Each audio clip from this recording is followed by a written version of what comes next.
আমরা এসেছি দফরপুরের উল্টো রথযাত্রায়। কাক ভেজা হয়ে গেছে অনেকেই, কিন্তু উপায় নেই। প্রতি বছরই এখানে একটা অত্যন্ত জাঁকজমকপূর্ণ রথযাত্রা হয়ে থাকে। আমরা দেখাবো। দেখছেন স্পেশাল ইভেন্ট টিভি। আসলে এই রথযাত্রা এই কয়েকটি গ্রামের একটা উন্মাদনা, সেই উন্মাদনায় আপনারা তুলে ধরবো স্পেশাল ইভেন্ট টিভির পর্দায়। আমরা দেখাচ্ছি আজকের রথযাত্রা, দফরপুরের এই রথযাত্রা, ঐতিহ্যবাহী রথযাত্রা। বেশি দিন না হলেও এই রথযাত্রা একটা ঐতিহ্য বহন করে চলেছে।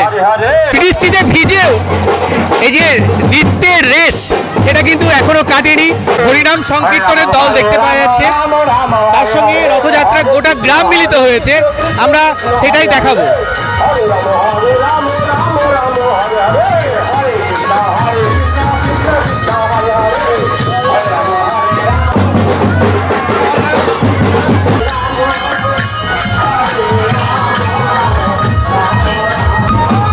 দেখতে পাচ্ছেন এই গোটা গ্রামের মানুষরা এখানে মিলিত হয়েছে এবং প্রচুর লোকের এখানে একটা মিলন ক্ষেত্র তৈরি হয়।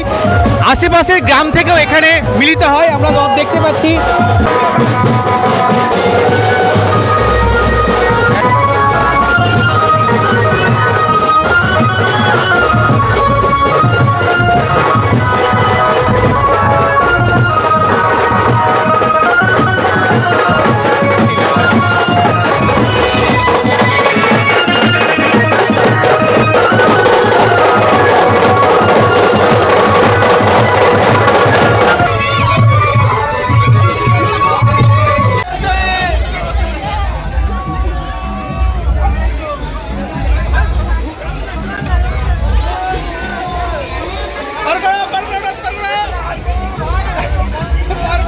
দেখছি হরিনাম সংকীর্তন কিন্তু বন্ধ হয়নি।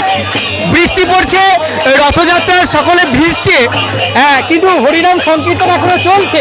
এটা হরিনামের প্রতি একটা ভালোবাসা, প্রভু জগন্নাথের প্রতি একটা বিশেষ কৃতজ্ঞতা, শ্রদ্ধা, অনুরাগ, এগুলো থেকে এগুলো জন্ম নেয়। দেখতে পাচ্ছি হরিনাম সংকীর্তন চলছে।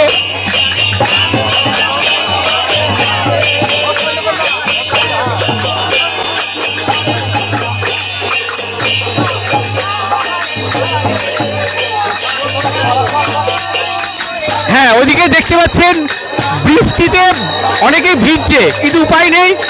অনেকে দাঁড়িয়ে রয়েছে, অনেকে সেটা উপভোগ করছে। বৃষ্টিতে ভিজেও যে তার রথযাত্রায় যে আনন্দ করা, সেটা কিন্তু আমরা দেখাতে পারবো, দেখানোর চেষ্টা করব।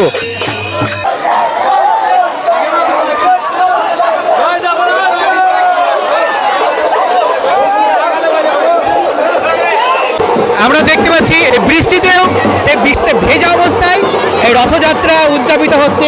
হ্যাঁ, এদিকে কাক ভেজা হয়ে গেছে অনেকেই, কিন্তু উপায় নেই। আনন্দ ঘন মুহূর্ত আমরা লক্ষ্য করছি।